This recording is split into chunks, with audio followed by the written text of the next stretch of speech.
You're watching the Citi Newsroom on Citi TV. My name is Pearl Akanya-Ofuri. Now, on Monday, September 21, members of the Ghana Registered Nurses and Midwives Association declared a nationwide strike. The strike has entered its second day.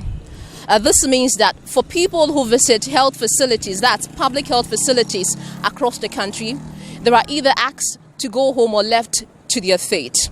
This is the Korle-Bu Teaching Hospital. It has a staff strength of about 5,000. Now, half of that number are nurses and midwives. In today's edition of the Citi Newsroom, we'll assess the impact of the nationwide strike on the delivery of health care. But what exactly are the demands of the midwives and nurses? Watch this. The aggrieved nurses and midwives are asking the government, through the Ministry of Health, to assent to some 8 non-core allowances.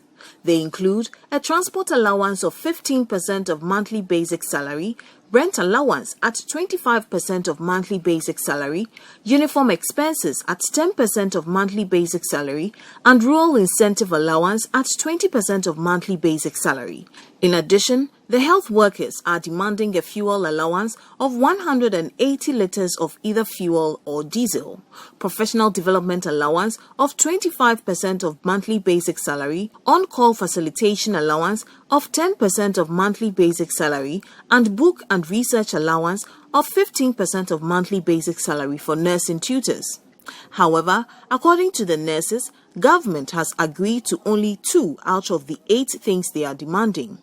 One of the reliefs is the fuel allowance of 180 litres of diesel or petrol, which will only be given to principal nursing officers and analogous grades. On their uniform expenses, which make up 10% of monthly basic salary, government agreed to quantify the prices of 3 pieces and make a one-time payment. This is the outpatients department of the maternity ward at the Okoe Boye Hospital. The seats empty. On a normal day, you'd find a lot of the pregnant women sitting here waiting to be attended to, but that is not the case. Now, let me show you around a bit. This is the pharmacy unit. They are open to the public. They take care of the patients who come here. But let's move in here and see what's happening. Usually when the place is busy, you'd find a number of nurses here. On this table, the community health nurses sit here taking the vitals of the pregnant women who come here. You have other nurses also seated here when the place is very busy, now taking the vitals of people. Now at the extreme end, you have the nurses who attend to very severe cases, taking the vitals of the pregnant women who come here to receive medical attention. But the whole place is empty. There is no nurse or midwife here because of the strike they have declared. Now we understand that just a few doctors are here attending to just inpatients, patients who are on admission. They are not allowing any outpatient to come here. They are not allowing new patients to have access to this place. So that's what's happening here at the outpatients department of the maternity ward at the Korle-Bu Teaching Hospital. Let's speak to some of the pregnant women who've come to the maternity ward of the Korle-Bu Teaching Hospital to seek medical attention but have been asked to go home. And one of them is Alima. Alima, thanks for agreeing to speak to us on the Citi News. You are welcome, my dear. Yeah. What brought you here today? Today I'm supposed to be on admission on 22nd. And here I am. When I came, they said the nurses and doctors have gone on strike. So no one is attending to me.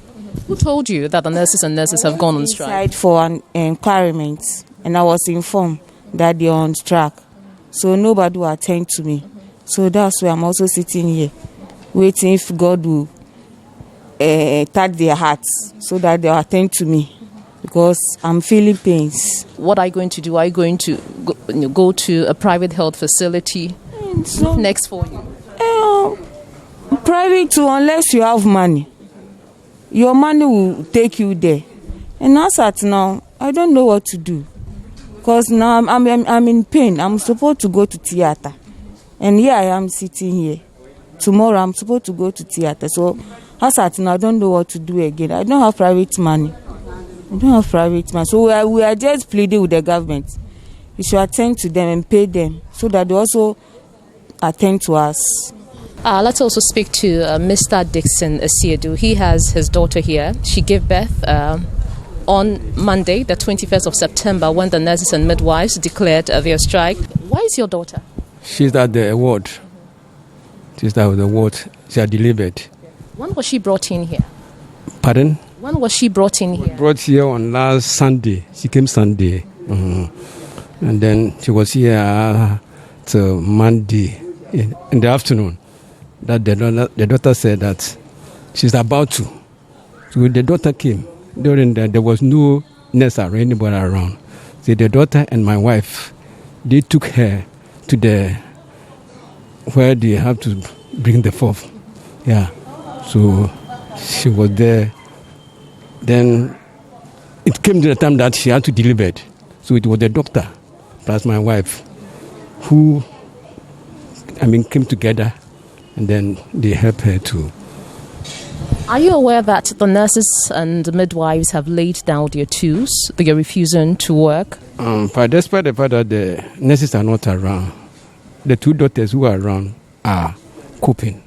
And they are doing well. They have done well to my daughter. So she's still at the ward responding. Now, in August 2015, government health workers, that's doctors, went on strike over poor conditions of service. At the time, only the 37 military hospital and the police hospital were working, and they were overwhelmed. Now, in May 2018, laboratory technicians partially withdrew their services over salary discrepancies, which they said had existed for about 6 years after the introduction of the single spine pay policy. In September 2018, the Ghana Physician Assistants Association went on strike to register their displeasure over salary discrepancies that existed within the profession. In May 2019, mortuary workers went on strike over low wages and poor conditions of service.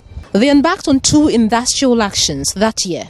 The first one in March, because negotiations between them and the Fair Wages and Salaries Commission ended inconclusively. In July 2019, nurses at the West Gonja Hospital in the Savannah region went on strike because they wanted 10% of their basic salary paid to them as monthly allowance. On the 2nd of February 2020, the Ghana Association of Certified Registered Anaesthetists went on strike because the Medical and Dental Council failed to acknowledge them as certified registered anaesthetists. Let's now hear from their employers, that's the Ministry of Health. The good news is that tomorrow the Labour Commission together is engaging the Ministry of Health, Fair Wages Salaries Commission, the Ghana Registered Nurses and Midwives Association.